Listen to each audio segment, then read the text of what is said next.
Welcome along to the latest edition of the Irish F1 show in association with PFT Travel. Weddings and stags, do's and functions, wherever you need to go, whether it's to a game, maybe up to Mondello Park, whatever the crack.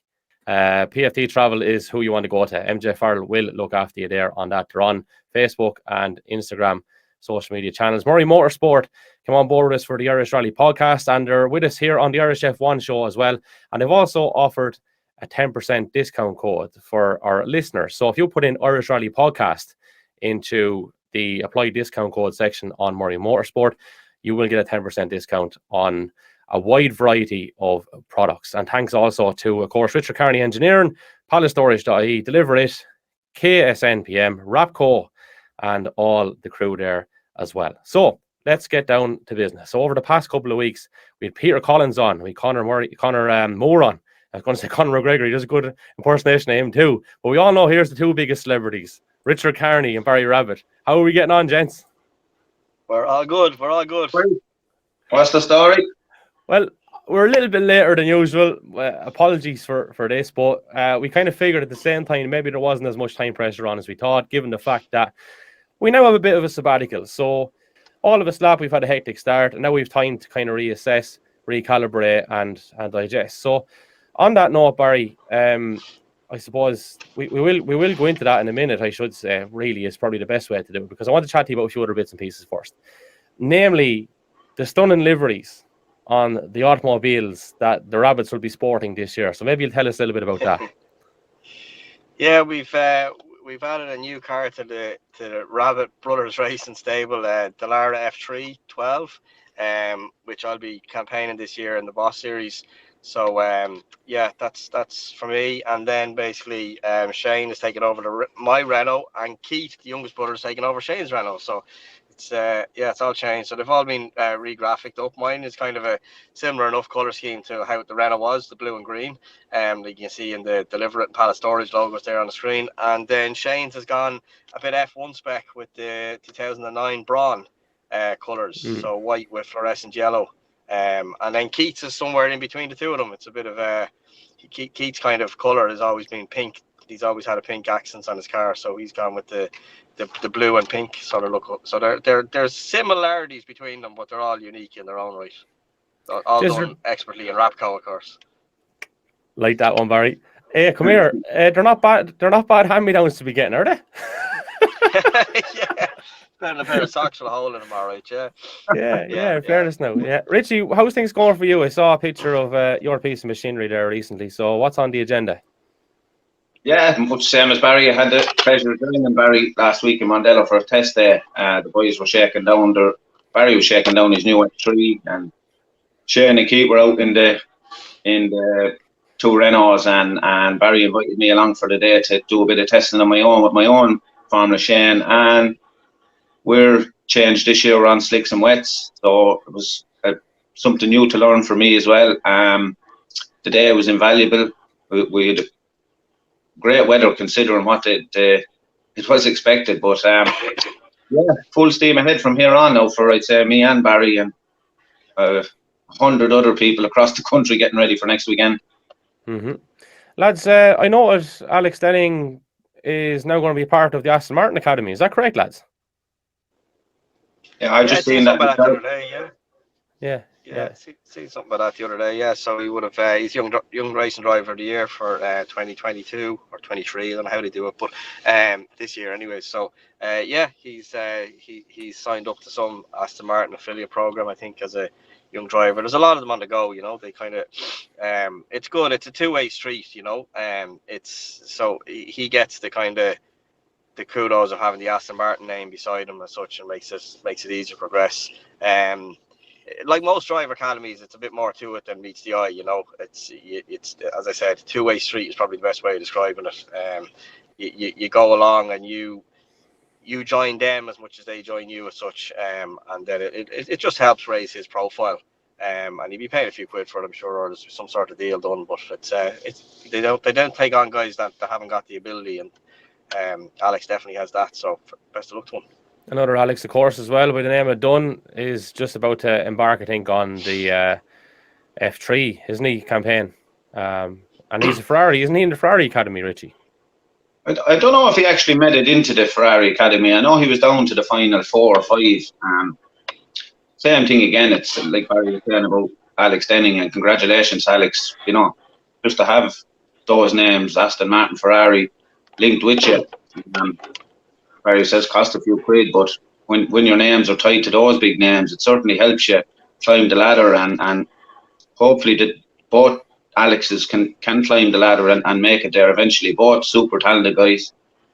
I was chatting to Omri the other day, boys. I literally stumbled across this. Do you know what I was trying to look for, right? I was trying to look for the Carlos Sainz and Carlos Sainz Senior, that is, and Austin McHale race back in Mondello in '98. It was all a Toyota team thing.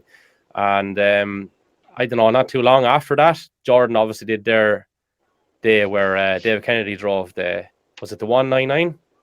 Yeah, it was 1999, yeah.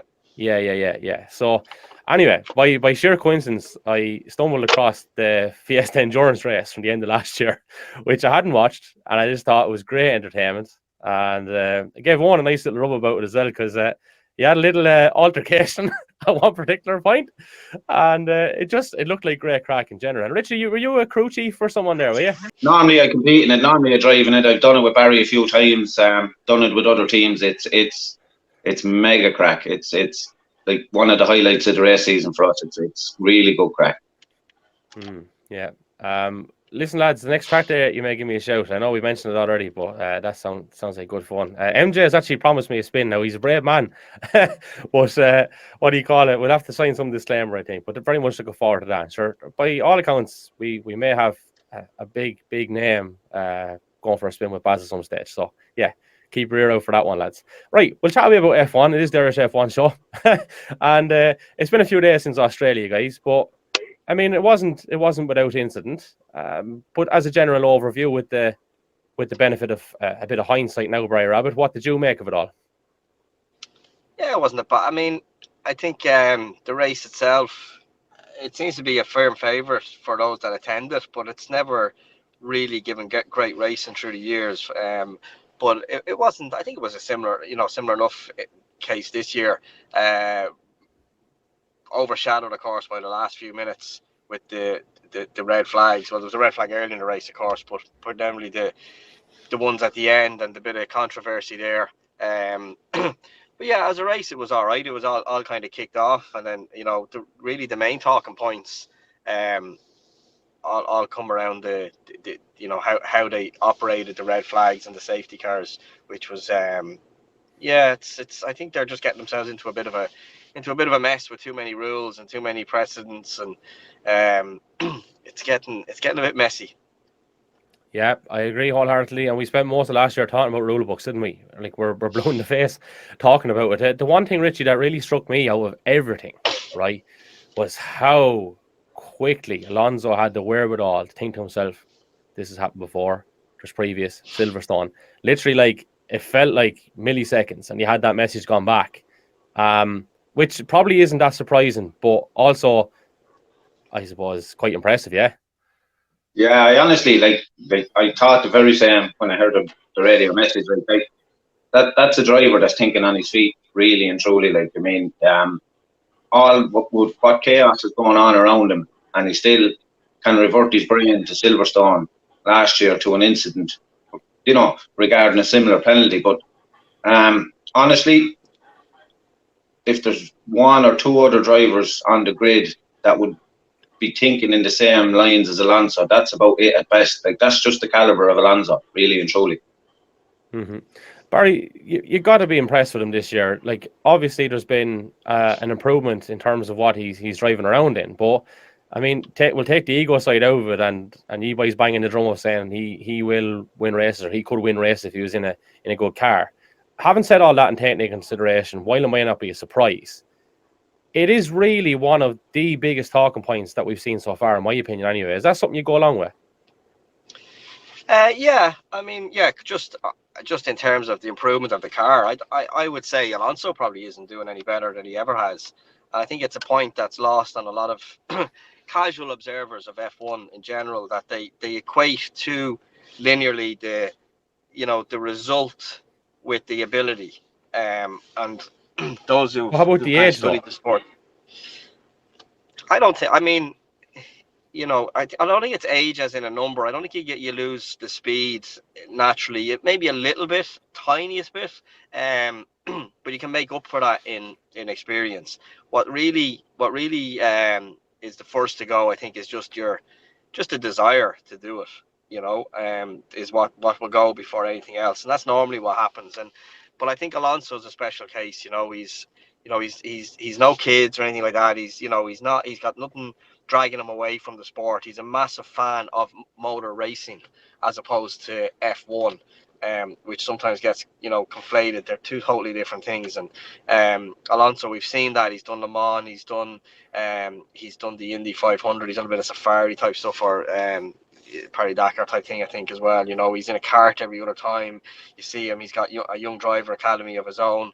He's into, he's got an e-sports team, all this sort of thing. He's just a big fan of motor racing, and it's his lifestyle. It's his, he doesn't have to get home for family reasons or anything else. So I think the desire is still there, and that's probably coincides with age, but I don't think it's age in itself that's normally the problem. Yeah, Richie, to bring you in on this, right? For me, I'm not a racer. I don't have the same mindset as you guys have. But what I really am impressed with is I would find, without being ageist, that as years go on, you might be a little bit more hesitant to go for a gap that maybe you once did go for. He's still going for them. And that, for me, is the most impressive thing. And I don't recall too many F1 drivers down through the years that have, number one, stay going to his age, and number two, being able to do what he's still able to do at that level. Any kind of views on that? Well, the thing, like going for the gap, that'll never leave you as a driver. You'll always have that regardless. And if anything, the older you get, nearly the more risk you'll take. You think? But he's a phenomenon, in fairness to him. His fitness levels, his aggression, as Barry said, his enthusiasm for the sport is it's next level. Like everything revolves around motorsport for him. But like that phenomenal talent, age in motorsport, it's not like it's not like a Premier League soccer player that gets to 35 or 36 and where superhuman fitness comes into it. Yes, racing drivers, Formula 1 drivers, that have to be fit, but there's an awful lot more in the driving side of it, in the psychological side of it. It's nearly more important to keep your mind fit as a racing driver, nearly more so than your body, like as I say, like a Premier League soccer player type thing. But no, and I'd be honest with you, I could see Alonso doing this for another 2-3 seasons easily. So I'm going to counter you on that, Richie, and it's not because of the athletic side of it, right? But I will draw a parallel and a comparison to the world of rallying, where Loeb is just an exception. And even there last weekend, he took out the new Skoda and won. I bet Mikkelsen, who's a good bit younger than he is, albeit, a top class driver as well. And we currently, will say, in rallying have the like of maybe, we'll say, Eugene Donnelly, a 5-time champion, who now is fairly well on. And he's nowhere near winning a rally, okay? And that's, for me, it seems in that world, it does come down to maybe pushing and the risk. And often these guys are in machinery that are as good as the guys on the sharp end. And reflex is something that's mentioned an awful lot. So just as an observer, how is that then, from my point of view, we'll say, how is that not the same when it comes to circuit racing? Where does that differ? I'm curious. Well, it is the same. Just like when you refer to the Genie there, like I haven't seen him rally the latest spec WRC car in a good few years. Like, and I do believe you put Donnelly back out in the same spec machinery that the Moffats of this world are winning rallies in. I do think Eugene Donnelly would compete and would win rallies. Just to take your point. Yeah. Okay. Well, I'll switch it to McNulty then. Right. Sorry, Donnelly probably wasn't the best example. McNulty was in the last couple of years machinery that would be considered near enough on par, and that's not there. But so I think the difference is it's clubman stuff too. It's unfair to compare, and I wouldn't. I know the names you're talking about. spoke to Eugene Donnelly one day about racing. He did a race with us years ago. So I know them. I wouldn't have the in-depth knowledge you guys have on the rallying side of stuff. But, to compare a clubman to Loeb, equally to compare a clubman racer to an Alonso is I think that the difference there is, Alonso can get up in the morning and spend 6 hours, making sure that he's fit and eating right and all the rest of it. And, generally at a club level, you don't get to do that. I mean, I've had that myself, even like driving the F3 car last week. Make no mistakes, it is a brutal environment to be in. It's, it's physically very demanding. It's violent. I'm similar age to Alonso. I could do it, but I got to get up and go to work in the morning. I got to, if sick kids at home, that mean I get 2 or 3 hours sleep the night before jumping into an F3 car. It's not the same, Yeah, get you. Yeah. Now it's obviously, it's not just that. There's, the Alonso level of ability comes into it too. Don't get me wrong, but if it's your job versus it's your hobby, I think it's unfair to compare just because the age is the same. It's 2 different things. But I think in Loeb's case, he's just an alien in terms of ability in any form of vehicle. Never mind, probably doesn't even have to be a car, So, and he's, like you say, I've seen it from the outside. He's come back and won races, dipped his foot in, done 1 or 2 rallies and won at a world level. But no, the age thing is really desire, I think. I think it's desire. I think you have to put a lot of work into getting on the grid when you get that bit older, and you have to sacrifice more ultimately, and that's probably what goes first, more so than the absolute ability or the kind of the balls of it. Let's say I think that's pretty static. Interesting. Your audio levels change there too. It's like you no, for a good way. It's like you hit puberty and your voice broke. Well, I have a bit of a cold at the moment, so it's quite possible that something just released in my throat in the middle of the sentence. You were born in a leap year. Maybe you did hit puberty. I'm only joking. Barry was not. Barry was not born in a leap year. Just to put it out there. And also, actually, you should probably put out a disclaimer. We were in no way taken from the character of Peter Collins and Conor Moore earlier. We mentioned that these are the 2 biggest celebrities in Ireland. No, they're up there. They are up there. I just thought, guys, the chat with Peter Collins, it was a shame we had some technical difficulties and we had to do a phoner instead of the video stuff. And just one of those things, unfortunate. But there was still so much in it that I thought was so interesting, both from, okay, I'm a little bit biased as a broadcaster or whatever. There was parallels you could draw and there was understandings you could take from it. But also the learnings for the ordinary Joe Soap as well were incredible. Like, he has some story to tell, and literally nobody will ever get to tell a story anywhere near what he was lucky enough to experience. And the thing is, he knows he was lucky. They knew at the time that it was going to be once in a lifetime. I just thought it was fascinating. What did you guys think of it? Yeah, I think it was a great interview. I listened to it back the evening after you uploaded it. Very interesting.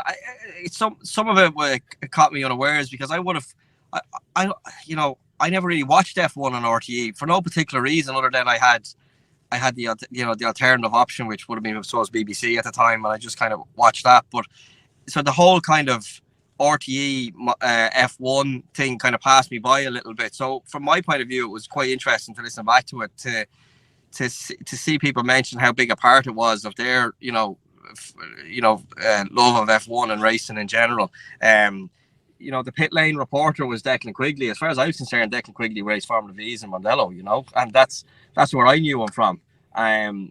First and foremost, as opposed to an RTE Formula 1 presenter. So it was just interesting from my point of view how you could have a totally different view on it. Even though I followed the sport, but because I didn't particularly watch the program, because I kind of came into it before that and was kind of hooked on the BBC stuff. But they definitely knew they were privileged at the time. I remember Declan even saying that in kind of pinching himself, going, a racing fan that raced himself in Formula V's quite well too. But I can't do this race. Can't do this race in Mondello this weekend. I have to go to the F1 in Spa or whatever. It was a great opportunity for them guys for sure. Richie? Yeah, it's just more or less the same as what yourself and Barry were saying. Like, the stories he has to tell. I mean, you could have sat down with him for 3 or 4 hours, really, if you wanted. Really interesting guy. Really, I did watch the RT broadcasting of the F1, and I just remember sitting there as a young fella looking at it and thinking, my God, what a job to have. And then, later on, like Barry, Declan Quigley raced Formula V's in Mondello, like, and to see this guy strutting around the paddock in Mondello after watching him at an F1 race a week previous, it was in the same race suit. Do you remember that, Richie? Yeah, same race suit. Yeah, absolutely. For me, blue and green. A green over blue race suit that had RTE emblazoned on the chest. Yeah, and like so super cool, like that we can relate to it that way. And the interview you done with him was next to none as well. You should be credited as well, Kev. We'll take that, Richie. We'll take that coming from you, since you've used me playing football for 20 years. Right? No, thanks a million. But listen, like, I think what shouldn't be understated in all of that was the profile that would have brought to circuit racing in Ireland, Mondello probably in particular, by having what you just said, Quigley going around the place. I kind of mentioned it there briefly about the Jordan thing being televised when David Kennedy was driving it around, and RT also televised that Austin McHale and Carlos Sainz race, which, we just don't see that now for various reasons, and all motorsport has suffered. I think the two of those things happen at the same time. It's kind of what do they say, a causation or correlation? I don't think they were directly connected. You got to, like, I've been going to Mondello since the early 90s as a kid. My uncle would have raced there and stuff, and the Leinster Trophy was always on TV live on Sunday Sport or whatever it was called. There was there was a bigger gathering of people in general at it. So I don't think that would have been directly as a result of the F1. I think there was obviously some crossover, and one fed the other a little bit. But just in general, there was more place, I think, for niche sports in general, on the broadcast. It doesn't seem. I think it's a bit more kind of, they put all their eggs in one basket these days, with sports and that. So yeah, it would have been a big part of racing through the years, and there was, as a result, there was a kind of a very high professional level of it. There was guys that, like we spoke earlier of likes of Alex Dunn and stuff, who's gone on racing. He's doing the GB3, which is basically F3 by a new name this year. He's F4 champion. A few years back in the 90s, the Alex Dunns of this world then wouldn't. His dad, I mean, I don't have to think too far. Noel Dunn, Alex's dad, was a very accomplished racing driver. Very, very, very quick in a number of things. But the first place he would have raced is in Ireland, in Mondello. And there was a thing that you didn't go to England until you bet the Irish guys. Namely, there was people like Vivian Daly would have been one, who would have been Derek Daly's brother. He raced in Ireland in Formula Opel Lotus single seaters, 2-liter single seaters, beautiful cars, and he would have been a kind of a, what would you call, like a journeyman in terms of Irish racing. Very, very, very talented driver. Came from the Daly family. We all know how quick them guys are. But he stayed in Ireland, with proper sponsorship, sponsored by Abracadabra and 2FM and all these guys. And there was no point in going to England until you bet Vivian, because he would have been, a nice bit older than the younger guys coming up. So it had that kind of, just a different sort of level that it has now. And yeah, it coincided great with the F1, but I think it was there anyway. I don't think it was as a result of the F1. I think both helped each other. So yeah, in years past, Alex, Noel, in the case of his dad, would have came and he would have raced with Castrol sponsorship, Cliff Dempsey Racing in Opel Lotus. And it wasn't until he won, which I think he did win that championship, that he would even consider going to the UK, which he did in turn. So different times for a whole host of different reasons. And it's a pity that we don't have anything like that these days to capture a sight of the new guys coming up through the sport. It would be nice to see something like that come back. But they instantly go, even in karting, they don't, the guys who really want to make a name for themselves, they don't even kart in Ireland. They get straight out over to the UK or Europe, Italy generally. And then the racing goes that way too. So bit of a pity, unfortunately. Would be a good way for them to learn their craft here. It's mad because if you look at MI have a rally academy, which is quite fruitful. I don't know, is there a karting academy set up? I don't think there's a karting academy, just a young racing driver of the year like Alex Denning and stuff. Yeah. But, so that sounds like the Billy Coleman Award in rally terms. Yeah, it is. Yeah. Very similar. Very similar. Could you imagine? There could be one in existence. I don't know. You guys will know better. But if there was an actual academy, which I'm sure that they've thought of, to give the same opportunity and platform as rally guys are getting. I mean, as a direct result of that in rally terms, there's been 2 world champions. There's been a JWRC co-drivers champ, and I think this is WRC2 co-driver champ as well. Directly because of that, there's definitely parallels there. There's a definite with one, and there's parallels to the other. And you now have a situation where guys are being back to go and compete on WRC events, which is just amazing stuff. So I think that would be quite cool. And just to add one other thing in, the common denominator in all that coverage, whether it was F1 or whether it was rallying on telly or whether it was those exhibition days or Leinster Trophy, from my understanding, is a guy called Michael O'Carroll. And you would have heard Peter talk about him last week. Plum Tyndall talks about him and the importance. And I suppose without him, it seems like we wouldn't have a lot of this stuff to talk about. That he was very influential in bringing motorsport absolutely to a wider audience. So, look, it's probably one of those generational things. But I can also say, again, I'm drawing a lot of rally comparisons to this one. But if you look at it at the minute, Richie, there was a big conversation in rally circles about TV coverage and about streaming and different things. And it all comes down to cost at the end of the day. Who is going to pay for it? And while there may have been a situation once upon a time years ago where funding would have been available or a budget would have been available to go and do it, it's now at a situation where you kind of have to pay to get it onto the TV almost entirely, and it's not cheap. So, I mean, I'm sure the circuit guys are no different to the stage rally guys in this respect, because overall, there is a kind of a coexistence that's needed. We need the streaming, but we also need the TV stuff to bring it to the audience that is not already captured by the stream, which effectively will be just them. It won't be the casual observer that you may get. It's a lot more difficult to get it, I think, that way. But, what do you think of the whole thing?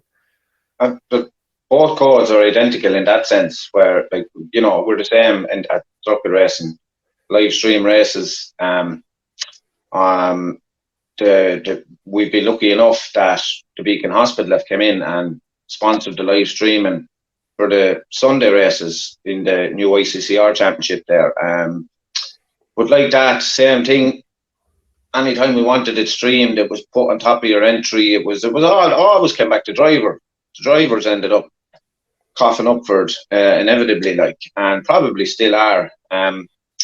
But you're right with the difference between the streaming and TV is an avid, follower, someone that would actually go and watch a rally or go to Mondello and watch a race meeting.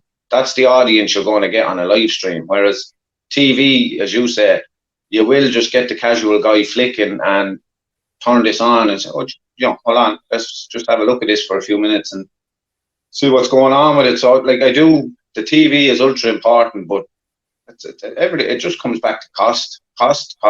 It's I'm not sure what the figures are for rallying, but I'm nearly sure for the live stream of a Sunday in Mondello is it's up on $4,000 and $5,000 for the day. I don't go, I'm not 100% sure, but it's somewhere in around there, which is it's massive money just to get it streamed for one day. It's a pity, it's a pity because the sport, let it be rallying or circuit racing, the sport needs the coverage to survive. It does need the coverage to survive in both codes.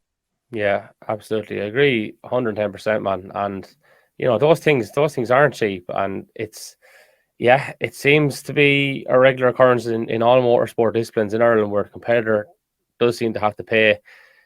And we're also very unfortunate, Richie, where we're in a situation that when there is an energy crisis and when things are moving slowly in terms of business, whether it's economy or whatever, the first thing that always gets cut is someone's marketing spend and marketing budget.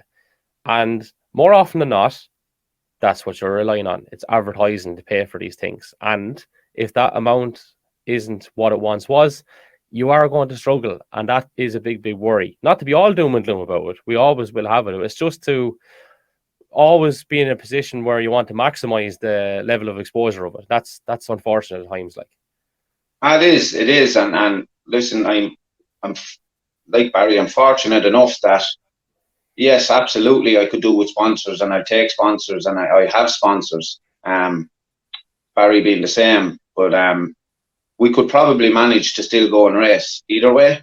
But you know, I've seen loads of guys start circuit racing, and you'll probably come forward in rallying. Now, I've done a bit of rallying myself over the years, so I know the crack that goes on there as well. But I've seen young, enthusiastic guys buy their first race car, do their first race season without sponsorship or without help or without, you know, and like 9 out of 10 of those guys I've seen walk away from the sport after a season when they realise what the cost is involved to do this thing. Like, you know, it's a real shame. Yeah, retention, that's the holy all of it. Even from a podcast point of view, if we've someone on and there's, like, we'll just say a couple of hundred more people listening, and if I keep 50% of those, I'm delighted, you know, because you're never going to keep the whole lot of them. But when you hear a statistic like that, that's quite sad, where you might only keep 1 in 10. And that's where I suppose everything ties in together, whether it's advertising, whether it's maybe, I don't know, funding. I know a big cog in the wheel behind that MI Rally Academy will be John Kine, who, despite being into his 80s, is still competing, still has the graw for it, and he's pumping his money back into the sport, which gave him so much and continues to give. And I'm not sure of figures in circuit racing that are of that equivalent, or whether they will be willing to do it. But it for sure would be amazing, I think, to see something like happen and prosper. And look, you mentioned a couple of guys there who are lucky enough and fortunate enough to, you know, be in a position where they're competing at a very good level and have a good chance of making it. But imagine we had several of those. You would have several of those if those, I suppose, platforms were kind of put in place, like, wouldn't you? You would have easily, you know. Like I say, I've seen it over the years. I'm racing 25 odd years at this stage, and I've seen good guys come and go, and like that. Just cost. The cost is just the issue, regardless whether you're circuit racing or rallying. It's a massive outlay. And I'll just go back to something Barry touched on earlier as well. You know, the likes of Alex Dunn in circuit racing terms, or Alex Denning, you know, those guys are driven with desire as well. You know, it's now, you know, Alex Dunn, you know, he's had to do it the hard way. Like, he, you know, you wouldn't have tons of money behind him. Had to go and look for every few bob he could to get out there and kart race all across Europe. He was one of the guys, like Barry said, done little to no karting in Ireland, very little, straight to Europe, competing in European championships. But that young fella's desire to make it, like that's probably what's going to get him there in the end. Because, you know, I know Alex, and I know his mother, and I know his father personally, and really good people, work really hard. You know, the dad work 3 and 4 jobs just to keep the young fella going, and the commitment and the desire of that family to push him to the top, and his own desire. I think that'll probably get him there. But in the same breath, you know, unless you have the funds, Kev, it's, you know, you're sort of fucking, you're at nothing really. Yep, that's the whole all of it. Richie, just back to the F1. So obviously Azerbaijan is next on the 30th of April. The season so far, because I know I spent most of it kind of talking about Alonso, and rightly so. I think it provided very good discussion and intrigue and you know, a bit of insight, because there would be an assumption with a lot of people, and I'm not saying I am the lot of people, but I'm one of a lot of people about that particular topic, and it's nice to get it from your point of view and Barry's point of view, and, you know, a racer's point of view as to why and how he's doing what he's doing. But in general, before we get into kind of where things are in terms of standings and stuff, what have you made of the season so far? And is Max going to be caught? I don't think so. No, so far, listen, like, obviously, it's sort of as you are, only Aston Martin have throwing their ball up in the air there now as well, and competing good. And it goes back to what we spoke about there earlier, like the investment, the money that Aston Martin have pumped into their program. You know, they're building a brand new state-of-the-art facility. They've got a couple of really good guys in on the team there. They've recruited a couple of guys from Mercedes, another one or two from Red Bull. So Aston Martin have built themselves up a really good team, and they are the surprise package so far this season. And I do think, albeit they're not going to win a load of races, I do think Aston Martin will take the top step at some stage this season. But Max, no, there's no one catching Max. Not barring the car lets him down, Max is going to win every day he sits in. Yeah. So obviously, another thing we forgot to mention was the Irish Independent and Shane Brennan, and thanks to him for having me on for a chat there last week. And it was great exposure for the Irish F1 show to be on the Irish Independent is massive. So we thank Shane for that, and it was very enjoyable. I think Shane's going to have a chat with us here at some stage as well in line with that. But we were chatting there about a number of things last week, Piastri and Ricciardo, and the comparisons and the tangents of where that's all gone. But another thing I kind of mentioned was, and just look at the standings now, there's 15 points between Perez and Verstappen. So if Perez was to go and win Azerbaijan, does that throw the cat amongst the pigeons a little bit? Yeah, it does. It does, but it doesn't. I think we spoke about this sort of last year as well. And, you know, I watched your piece with Shane for the Independent. It was very good. Ultimately, Max is number one, and he will be number one, and the team will protect him, and they'll make sure he wins the championship as far as I'm concerned. The one thing I would say about Max towards the end of last season and so far this season, he's gone into a moany little fucker, hasn't he? Jesus Christ, it's something I wouldn't have put him down for, but he's starting to annoy me a little bit. I'd love to see Perez start putting the fight to him, but ultimately Max will be looked after. He'll be shepherded. He's the new Sebastian Vettel of Red Bull, like same thing. You know, they protected him in any controversy, anything Seb done over the years. He was protected and backed up to the last by the team. It'll be the very same with Max. Max is Red Bull, and Red Bull is Max, as you said last year, Richie, famously. So 69 Max is on, 54 Perez, 45 Alonso. I don't see him being in the mix with the two boys, but like you, I do see him winning a race or two this year. And I think that day when that happens, it will be great. And I'll cut this clip and play it as well, just to say we call it. But I think it will be. Lewis Hamilton next up on 38. Again, I have to say kudos to Lewis. I think he's been remarkable, and he knows. He said himself he's not a one with the car. He's not entirely comfortable, but to bring it in, on the podium, is quite remarkable in my opinion. And again, it's a real signal of just how good he is. I mean, I spoke about when I saw him in Barcelona last year. The way we put it, myself and Barry were on that program digesting it, was that if they were all driving around in white cars with white suits and white helmets, you'd be able to pick him out because he was just that good. You could see the difference. And his class is showing again. I mean, I have nothing but admiration for him. I think a lot of probably the frustration, well, there was a number of things, right? We spoke about whether it was maybe, Angela Cullen has left him, which we haven't spoke about, but maybe it was that and seeing, or carry all the stuff, or whether it was the grateful thing, which I think is sincere, but it's just not for Irish people. The one thing we probably gave him a hard time about was the fact that he kept winning the whole time. And we don't like someone who keeps winning the whole time. But then when you peel back the layers of the onion a little bit, right, you can't have anything but admiration for him. He's incredible, Richie. In my opinion, unless you have anything to offer to the country.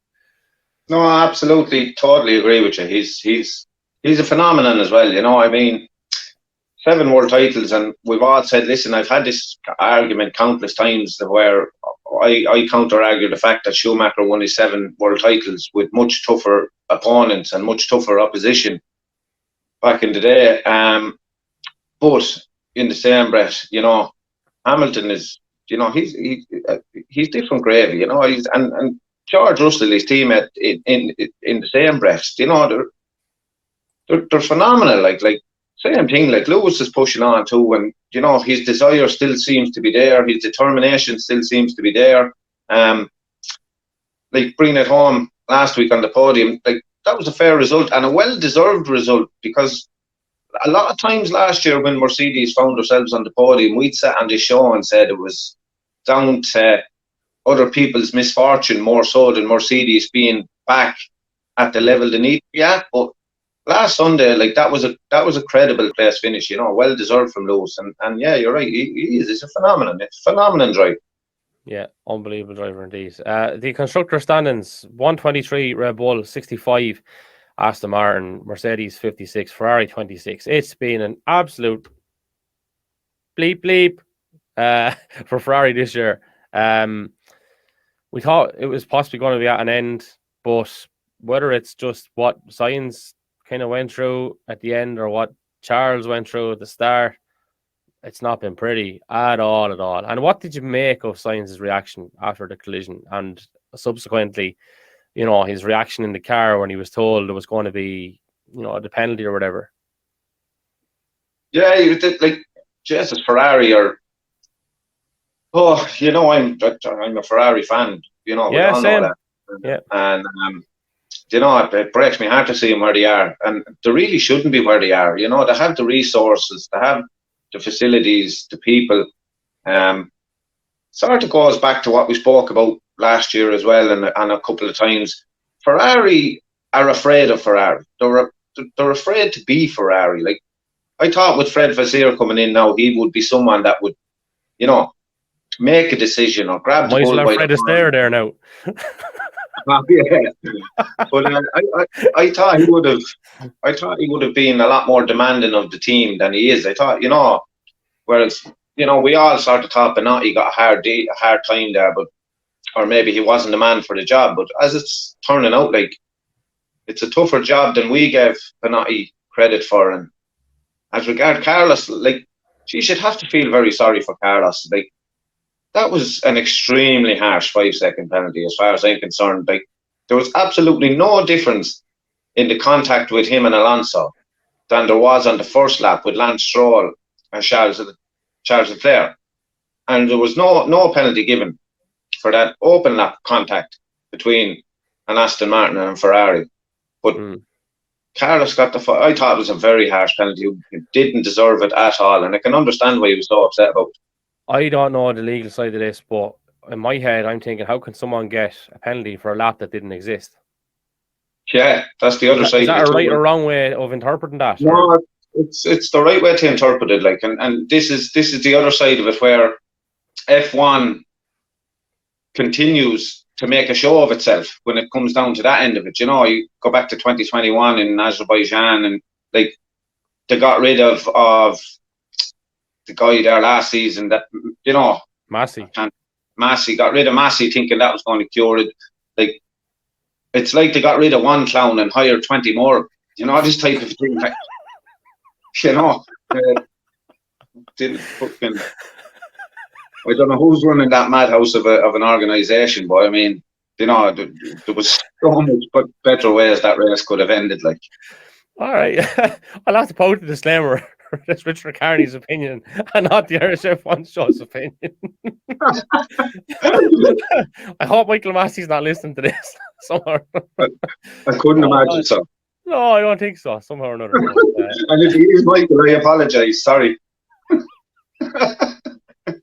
20 other, Jesus, the Fawcett Circus, is it, or Duffy Circus? I don't know. But I have to give a shout out to someone, Rob King, the F1 producer. Rob was in touch. I can't think of the exact message, but he wrote back to our Instagram post, and all I could think about was that man spent most of that race thinking, all right, drama free, nearly out the gap, probably won't be much hardship, and then chaos. And it's like, oh man, I'm going to be here for the fucking night. I'm never going to get out of this place. You know, that's all I could think of, because you know that would go on for a long time after the race is finished, and we're going to have a chat with Rob at some stage, and that would be very interesting as well, and looking forward to it. But yeah, I mean, look, that's kind of where we're at, Richie, I suppose, in terms of the nitty gritty. We have a few weeks now of a reprieve. Obviously, we've had a few big hitters on. We have other big hitters lined up. And things are not moving too bad for us, I don't think, are they? Oh, it's grand. It's grand. It's good to get back there and get another podcast done again there. And as you said, at the highlight of the show there, we were, busy times at the moment. Unfortunately for the three of us, we're all pretty much flat out the whole time. And I think we get next weekend out of the way and let our race season start and let things start to settle down, and we'll get back to more regular basis. That's it. We'll see how it all pans out. I'm looking forward to it. Richie, it's been a pleasure as always. Thanks a million. Thanks, Kev. See you. Good man. Richie Carney there, and Barry Rabbit joined us a little bit earlier, so Barry just had to scoot off. Big thanks to PFT Travel and MJ Farrell. Find them on Facebook and on Instagram. They'll bring you anywhere you want in the country, covering most of the Leinster area. They'll come and pick you up. I'd say if you ask them nicely, they'll pick you up anywhere. PFT Travel. MurrayMotorsport.com, of course. As we said at the top of the program, if you use the promo code Irish Rally Podcast on the MurrayMotorsport.com website, apply discount code section just before you go to the checkout. 10% discount on a wide variety of products. So thanks to all in Murray Motorsport. A shout out there for Palace Storage.ie, Richard Carney Engineering, Deliver It, KSNPM, and of course Rapco. Also, that's where we leave it for now. We'll chat to you again very, very soon indeed.